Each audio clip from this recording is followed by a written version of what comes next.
மாடம்பாக்கம் ஏரியில் செல்போனுக்காக இளைஞர் அடித்து கொலை.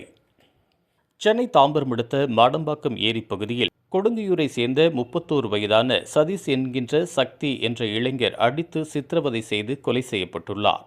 இதுகுறித்து விசாரித்த சேலையூர் போலீசார் சக்தியின் உறவினர் சிட்லப்பாக்கத்தை சேர்ந்த 47 வயதான காந்தி, 36 வயதான அருள்குமரன், 40 வயதான குணசேகரன், 47 வயதான பாலு ஆகிய 4 பேரை பிடித்து விசாரித்த போது கிணறு உரை இறக்கும் வேலை செய்து வந்த இவர்கள் 16ஆம் தேதி 5 பேரும் மாடம்பாக்கம் ஏரியில் குளித்துவிட்டு மீன் பிடித்ததாகவும், அப்போது கரையில் சக்தி மட்டுமே அமர்ந்திருந்த நிலையில் அருள்குமரன் என்பவரின் விவோ செல்போன் ஒன்று காணாமல் போன நிலையில் சக்தியும் அங்கு இல்லை. இதனால் சக்திதான் செல்போனை எடுத்திருக்கலாம் என சந்தேகப்பட்டு தேடி வந்த நிலையில் நேற்று இரவு தாம்பரத்தில் டாஸ்மாக் ஒயின் ஷாப் கடையில் இருந்த சக்தியை 4 பேரும் மாடம்பாக்கம் ஏரிக்கரைக்கு அழைத்துச் சென்று அங்கு செல்போனை எடுத்தியா என அடித்து சித்திரவதை செய்துள்ளனர்.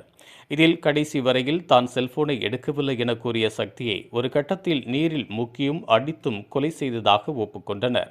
இதனால் 4 பேர் மீதும் கொலை வழக்கு பதிவு செய்து தொடர்ந்து விசாரணை செய்து வருகின்றனர். இதுபோன்ற உள்ளூர் செய்திகள், மாநில செய்திகள் மற்றும் பயனுள்ள தகவல்களை உடனுக்குடன் தெரிந்து கொள்ள GST ஆன்லைன் மீடியாவை இலவசமாக சப்ஸ்கிரைப் செய்து கொள்ளுங்கள்.